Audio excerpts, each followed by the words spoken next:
Welcome to Housing Market Savvy, the podcast where we cut through the noise and give you the real information you need to make smart decisions in real estate. I'm your host, Pat Kapowich. I've been protecting Bay Area home buyers and sellers for decades, and there's one thing I've learned in my career, and that the details matter. Today, I'm launching a new series in this show that I'm really excited about. I'm calling it Laws That Didn't Get Much Attention. Because here's the thing, in California, thousands of laws are passed every year, and dozens have a residential real estate aspect to them. Now, most people never hear about these laws, not from the news, and sometimes not even from their own real estate agent.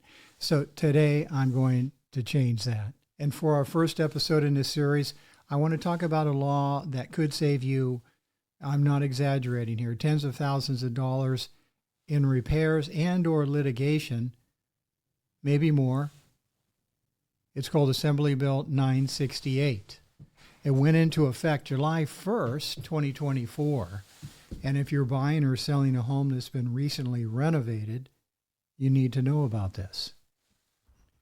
I'm going to leave additional resources, links to the actual law, and some guidance in the episode description. Now, before I get into the details of Assembly Bill 968, I want to share something with you. The actual law, Assembly Bill 968, uses the term single-family residential property. Pretty straightforward, right? But here's where it gets interesting. I was recently on a legal update webinar with the real estate attorneys at the California Association of Realtors, where this exact law was included in a discussion, and their legal department has issued guidance stating that the law should apply to all residential 1 to 4 unit properties, not just single-family homes. Why the difference? The California Association of Realtors understands that the transfer disclosure statement framework, which Assembly Bill 968 ties into, already covers 1 to 4 units. They're recommending a higher standard of care and practice. So if you're buying or selling a duplex, triplex, quadplex, condo, townhouse that's been recently renovated, my recommendations and the recommendations of the real estate attorneys at the California Association of Realtors is to treat it as if Assembly Bill 968 applies. That's the kind of consumer protection for home buyers and risk management for home sellers that protects everybody. All right, let's set the stage here. In a hot market, Silicon Valley, San Francisco Bay Area, and any market for that matter, really anywhere in California, home flipping is big business. Someone buys a property, pours money into renovations, and sells it a few months later at a profit. And when it's done right, everybody wins. The neighborhood improves, the dated house becomes move-in ready, the home buyers get a beautiful home. Here's where it gets interesting, and by interesting, problematic. Some home flippers, not all, but some, cut corners. They hire unlicensed contractors, they skip permits, they install gorgeous countertops and fresh paint, while the electrical behind the walls hasn't been touched since 1965, and the plumbing looks great until you realize it wasn't done to code back in '79. There is an old phrase in this industry. It's called lipstick on a pig. I'm not a big fan of that term, but you get the picture. Beautiful cosmetics hiding structural problems. And the home buyer, they find out 6 months later when the shower starts leaking into the kitchen ceiling, or the electrical panel trips every time they run the dishwasher and the microwave at the same time. By then, the home flipper is long gone. The contractor who did the work, good luck finding them. And the leverage as a home buyer, extremely limited. This is one of the real estate conflicts that the public typically doesn't hear about, but since I attend a lot of legal updates throughout California, especially by Zoom, I get to hear about it on the legal side from the real estate attorneys. Now, the state of California finally did something about it. Assembly Bill 968 signed on July 21st, 2023 by our governor, it went into effect on July 1st, 2024. It's now codified as Civil Code Section 1102.6H. Here's the key trigger. If a home seller has owned a single-family residential property for less than 18 months, and remember, the California Association of Realtors real estate attorneys recommend applying this to all 1 to 4 unit properties, condo, townhouse, duplex, triplex, quadplex. They now have additional disclosure obligations when they sell. 18 months, that's the magic number. And it applies to any home seller who accepts an offer on or after July 1st, 2024. So what do they have to disclose? 3 categories. Requirement number 1, a complete list of all work. The home seller must provide a complete list of any room additions, structural modifications, alterations, or repairs made to the property since they acquired title if the work was performed by a contractor. Think about what that covers. Kitchen remodel, bathroom renovation, new roof, foundation work, electrical upgrades, HVAC replacement, basically anything significant that was done to the property. Requirement number 2, contractor information. The home seller must provide the name and contact information for every contractor who performed work totaling more than $500. That's labor and material combined. $500. Let that sink in for a moment. In the world of home renovation, $500 is nothing. A bathroom tile job, way over $500. A new water heater, over $500. Electrical panel work, definitely over $500. That threshold means virtually every contractor who touched the property needs to be disclosed. And here's why that matters. Legitimate contractors stand behind their work. They have licenses, they have insurance, they can be held accountable. Unlicensed handymen and fly-by-night operators, they don't have the resources and they tend to disappear when the problems show up. Requirement number 3, permit documentation. The home seller must provide copies of any building permits obtained for the work. Or, and this is important, if the home seller doesn't have the building permits themselves, they have to tell the home buyer how to get them, either from the contractor or the local building department. This is huge. Unpermitted work may affect your insurance. It might kill a future sale when you want to sell down the road, and it could result in fines, mandatory repairs, or even demolition orders from building authorities. Now, you have the right to know about building permits, or at least to know how to verify them before you consummate the transaction. So we've covered what the law requires. Now, let me tell you why I think this is such a game changer. 3 reasons. When a home flipper has to name their contractors, they can't hide behind anonymous work anymore.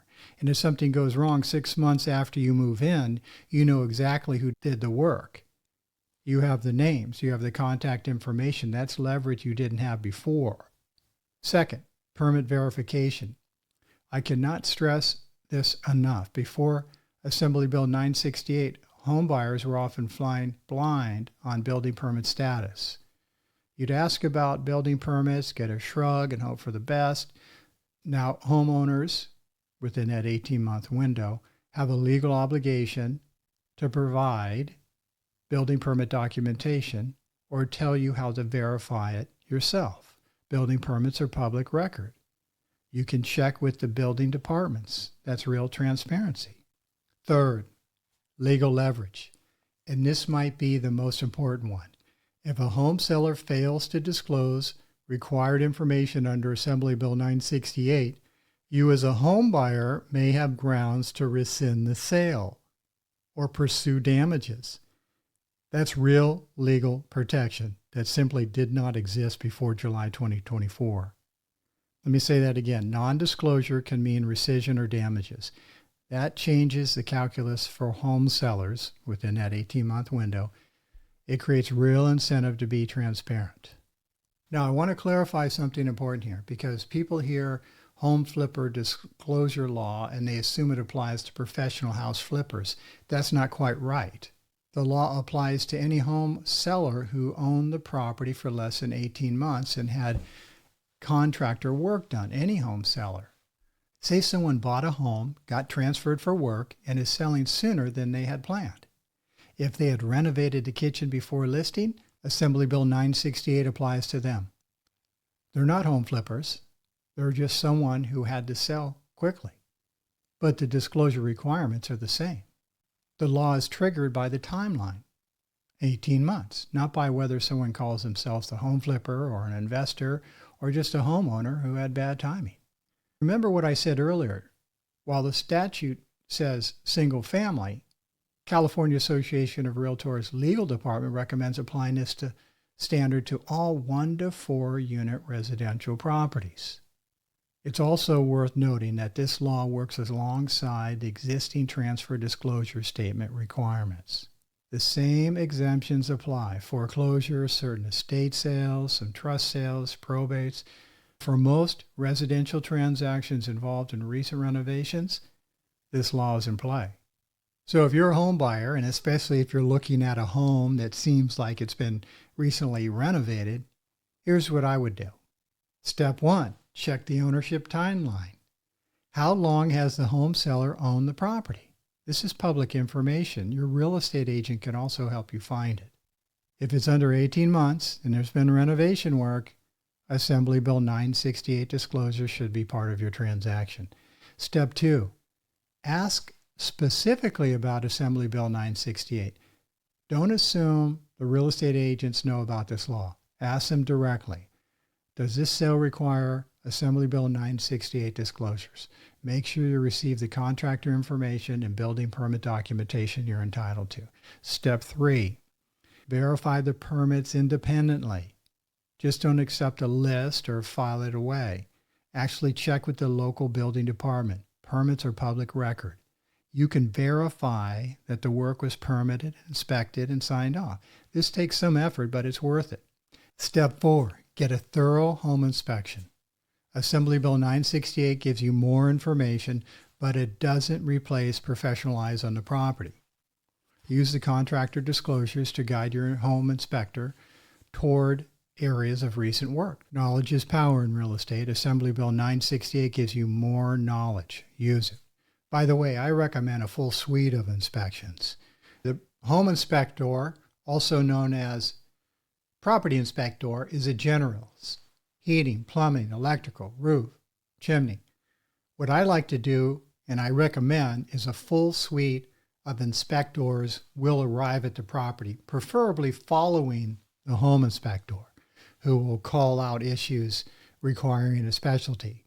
For instance, a chimney inspector, a roof inspector, a termite inspector, a foundation inspector, and we also have the main drain leaving the house, that is the sewer lateral line inspection. So don't be cautious about hiring inspectors. It's the best money you can spend when buying or selling a property. If you're on the other side of this, you're the home seller, you've owned the property for less than 18 months, this is what I would do. Document everything. Keep records of every contractor you hired, every building permit you pulled, every piece of work that was done.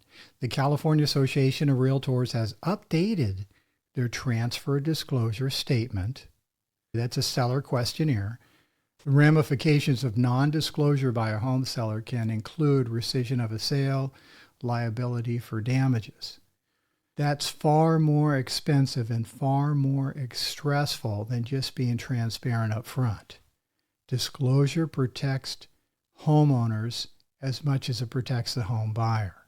Assembly Bill 968 isn't flashy. It didn't make the headlines. Most people have never heard of it. But for California home buyers, especially anyone looking at a recently renovated property, it's real protection that matters.